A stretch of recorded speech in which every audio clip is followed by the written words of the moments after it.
Another piece of breaking news, Alex Galchenyuk, over 600 games played, a former third overall pick.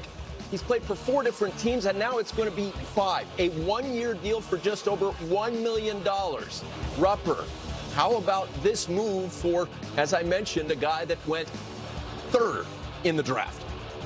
Yeah, I mean, Alex Galchenyuk has had a rough couple years. He's still getting an opportunity here. I think what he has shown in the league at one point, it's still intriguing, and you want to see what you can get out of him if he still has that in there.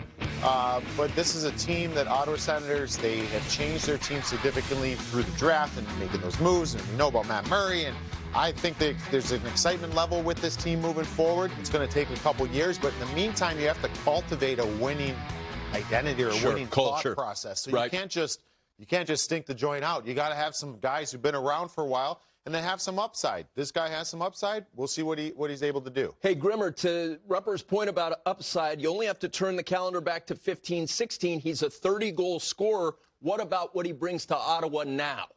Well, this is a fabulous move for Ottawa. To Rupper's point, this is a guy who could step right in, make an impact. They've already added Dadonov. He's likely to flesh out in a top 6 role for this group. It's entirely possible that we're projecting Galchenyuk goes maybe 3rd line left wing or something like that. But it's $1 million.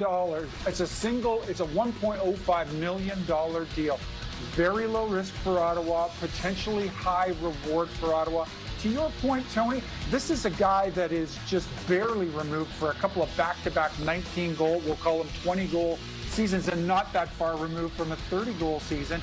And really a victim of, he was probably looking for a little more. He's coming off a deal that paid him just under 5, if my numbers are correct. And, as a guy that should be, we're paying 20-goal scorers in a range of 4 to 6 currently. So a guy that probably was anticipating more compensation, perhaps looking for a little term. It wasn't out there in the marketplace, so he has to find a chair, and he's got lots to prove. So I think from a motivation standpoint, and just in terms of the raw physical skills, again, this is a guy that's,